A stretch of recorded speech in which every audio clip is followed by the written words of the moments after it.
देश में लोगों के बीच खाई पैदा करने की कोशिश हो रही है। राष्ट्र को तोड़ने के बहाने ढूंढे जाते हैं। यह बयान किसी और का नहीं बल्कि देश के प्रधानमंत्री नरेंद्र मोदी का सामने आया है।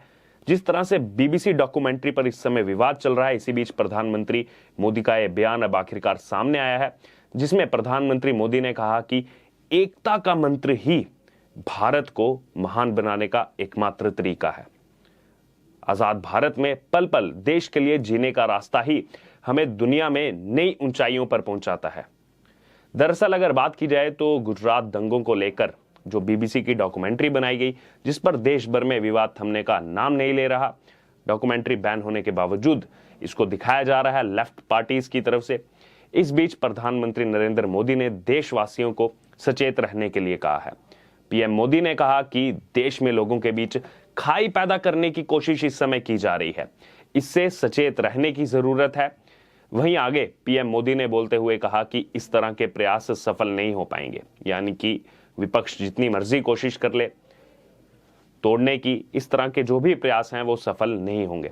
दरअसल करियप्पा परेड ग्राउंड में शनिवार को एनसीसी, जिसे हम राष्ट्रीय कैडेट कोर के नाम से भी जानते हैं, उनकी 75वीं वार्षिक रैली को प्रधानमंत्री नरेंद्र मोदी संबोधित कर रहे थे, जिस दौरान उन्होंने कहा, जैसे हमने आपको पहले बताया, कि एकता का जो मंत्र है वही भारत को महान बनाता है और भारत को महान बनाने का एकमात्र तरीका है। वहीं आगे उन्होंने कहा कि आज पूरी दुनिया भारत की तरफ देख रही है और इसके पीछे सबसे बड़ी वजह आप हैं, यानी कि जो वहां पर एनसीसी कैडेट्स वहां मौजूद थे, जो युवा मौजूद थे, उनके लिए कहा गया कि आपकी वजह से ही भारत आज महान है। और हाल ही में अगर बात की जाए तो ब्रिटेन के सांसद करण बिली मोरिया का भी कुछ ऐसा ही बयान सामने आया था, जिसमें उन्होंने कहा था कि अगर भारत ऐसे ही आगे चलता रहा तो 2047 तक भारत को दुनिया की दूसरी सबसे बड़ी अर्थव्यवस्था बनने से कोई भी नहीं रोक सकता। वहीं इस कार्यक्रम की बात की जाए तो आगे पीएम मोदी ने बोला कि आजाद भारत में पल पल देश के लिए जीने का रास्ता ही हमें दुनिया में नई ऊंचाइयों पर पहुंचाता है। देश को तोड़ने के कई सारे बहाने ढूंढे जाते हैं, अलग अलग तरह की बातें निकलकर मां भारती की संतानों के बीच में, जो जिक्र किया गया कि मां भारती की संतानों के बीच में दूध में दरार डालने की कोशिश की जा रही है। आगे वो कहते हैं कि लाख कोशिशें हो जाएं, मां के दूध में कभी भी दरार नहीं हो सकती। अपनी बात को आगे बढ़ाते हुए पीएम मोदी ने बोला कि एकता का मंत्र जो है वो बहुत बड़ी औषधि है, बहुत बड़ा सामर्थ्य है।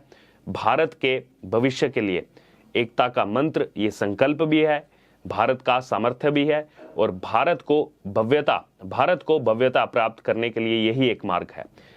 इसी मार्ग को हमें जीना है, उस मार्ग पर आने वाली रुकावटों के सामने हमें जूझना है। इस दौरान अगर बात की जाए तो प्रधानमंत्री नरेंद्र मोदी के साथ साथ रक्षा मंत्री राजनाथ सिंह भी मौजूद थे।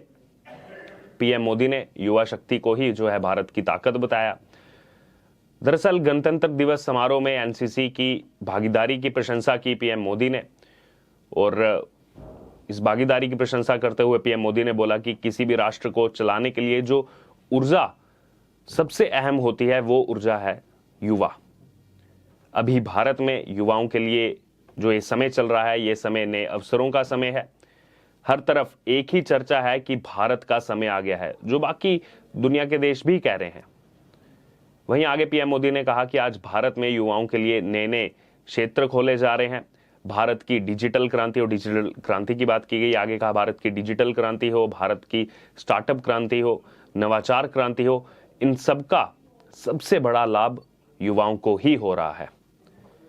सुरक्षा बलों में बेटियों का जिक्र किया गया पीएम मोदी की तरफ से।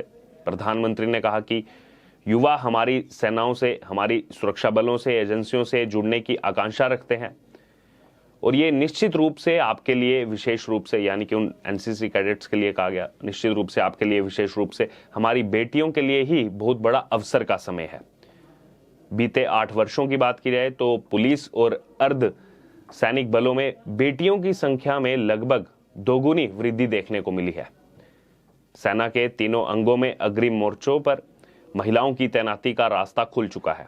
महिलाओं का जिक्र किया गया, जिस तरह से सेना में उनकी भागीदारी बढ़ रही है। आगे उन्होंने बोला कि महिलाएं भारतीय नौसेना में पहली बार अग्निवीर के रूप में, यानी कि नाविक के रूप में शामिल हुई हैं। फिर आगे जिक्र किया गया जो 1500 छात्राएं सैनिक स्कूल में जिन्होंने पढ़ाई शुरू की, उनके बारे में कहा गया प्रधानमंत्री नरेंद्र मोदी की तरफ से। पीएम मोदी ने इसमें कहा कि एनडीए पुणे में महिला कैडेट के पहले बैच की ट्रेनिंग शुरू हो चुकी है। हमारी सरकार की तरफ से सैनिक स्कूलों में बेटियों के दाखिले की अनुमति भी दे दी गई है, अनुमति भी प्रदान कर दी गई है। आगे पीएम मोदी कहते हैं कि आज मुझे खुशी है कि लगभग 1,500 यानी कि 1,500 छात्राएं सैनिक स्कूलों में पढ़ाई शुरू कर चुकी हैं। और एनसीसी में भी हम बदलाव देख रहे हैं। बीते एक दशक के दौरान यानी कि पिछले लगभग 10 साल के दौरान एनसीसी में बेटियों की भागीदारी भी लगातार बढ़ रही है।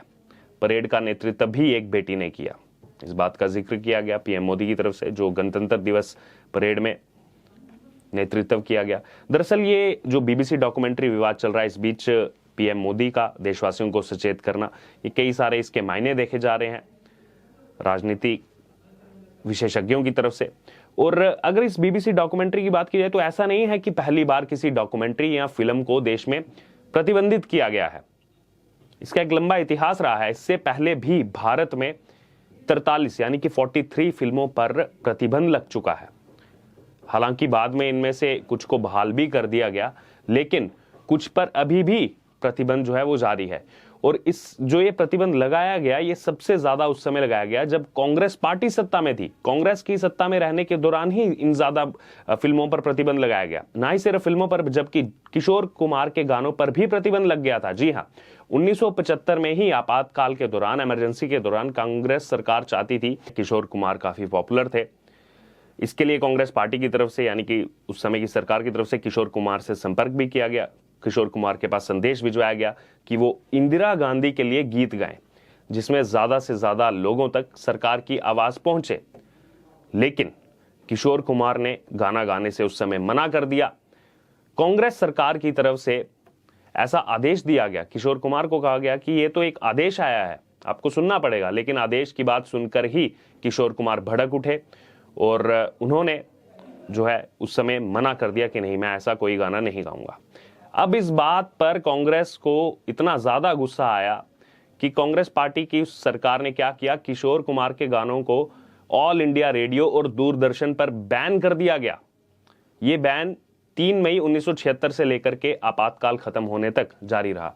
अब हमने इसके बारे में आपको इसलिए बताया कि जो ये बीबीसी डॉक्यूमेंट्री का इस समय विवाद चल रहा है, सबसे ज्यादा प्रश्न उठा रही है कांग्रेस पार्टी या फिर बाकी विपक्षी दल। राहुल गांधी इसका जिक्र कर रहे हैं, लेकिन वो खुद बोल चुकी है कि कांग्रेस पार्टी ने कई मर्तबा जो है कितनी मूवीज को बैन किया है। और किशोर कुमार जो उस समय उनका गाना गाने के लिए उन्होंने मना किया, तो उनके गानों को बैन कर दिया गया ऑल इंडिया रेडियो से, दूरदर्शन से।